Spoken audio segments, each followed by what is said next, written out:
మిగతా వార్తలు చూద్దాం. విశాఖ కాంగ్రెస్ లో రగడ తీవ్రమవుతోంది.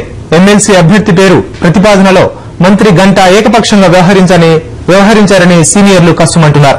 దీంతో పంచాయతీ సీఎం దగ్గరకు, అక్కడి నుంచి ఢిల్లీకి చేరింది.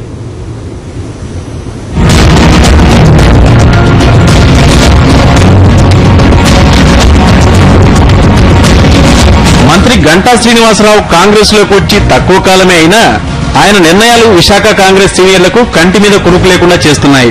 డీసీసీబీ చైర్మన్ విషయంలోనూ ఆయన తన మాటని చెల్లించుకున్నారు. ప్రస్తుతం ఎమ్మెల్సీ విషయంలోనూ కొత్త వ్యక్తిని రంగంలోకి దింపేందుకు గంటా లాబింగ్ చేస్తున్నారు. ప్రజారాజ్యంలో పనిచేసిన గొడ్డేటి కాశీ విశ్వనాథం పేరును ప్రతిపాదించారు. బీసీ వర్గానికి చెందిన విశ్వనాథం సివిల్ కాంట్రాక్టర్, గంటా శ్రీనివాస్ కు అత్యంత సన్నిహితుడు. అందుకే విశ్వనాథంకు ఎమ్మెల్సీ పదవి కట్టబెట్టేందుకు జిల్లాలోని మెజార్టీ ఎమ్మెల్యేల మద్దతు లేఖలను కూడా కూడగట్టారు గంటా. ఎమ్మెల్యేలతో సీఎం కిరణ్ కలసి కాశీ విశ్వనాథంకు ఎమ్మెల్సీ పదవి ఇవ్వాలని కోరారు. నాకు ఎక్కువ అవకాశాలు ఉన్నాయి. తర్వాత ఎవరు పోటీ కూడా పెద్దగా పడట్లేదు.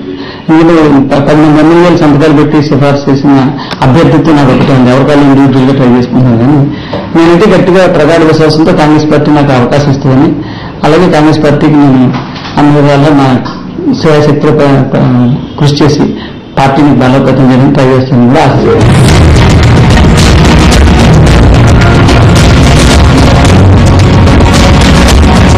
అయితే జిల్లాలోని కాంగ్రెస్ సీనియర్లు గంటా నిర్ణయాన్ని వ్యతిరేకిస్తున్నారు. ఏకపక్ష నిర్ణయాలు తీసుకోవడం తగదంటున్నారు. జిల్లాలో 10 లక్షలకు పైగా జనాభా ఉన్న గరవకులానికి చెందిన వ్యక్తికి కాంగ్రెస్ లో తగిన ప్రాధాన్యం లేనందువల్లే కాశీ విశ్వనాథం పేరును ప్రతిపాదించామని గంటా వర్గీయులు చెబుతున్నారు.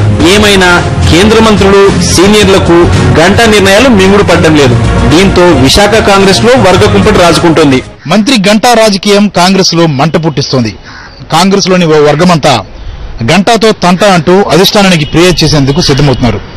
ఎమ్మెల్సీ అభ్యర్థిత్వం విషయంలో సామాజిక వర్గ విశ్లేషణలే కారణమన్నది మంత్రి గంటా వర్గం వాదన. ఏమైనా మంత్రి గంటాకు సీఎం ఆశీస్సులు పుష్కలంగా ఉన్నాయన్నది గంటా వర్గం ధీమాగా ఉంటుంది. విడుదల సాయితో ప్రసాద్, సాక్షి టీవీ, విశాఖపట్నం.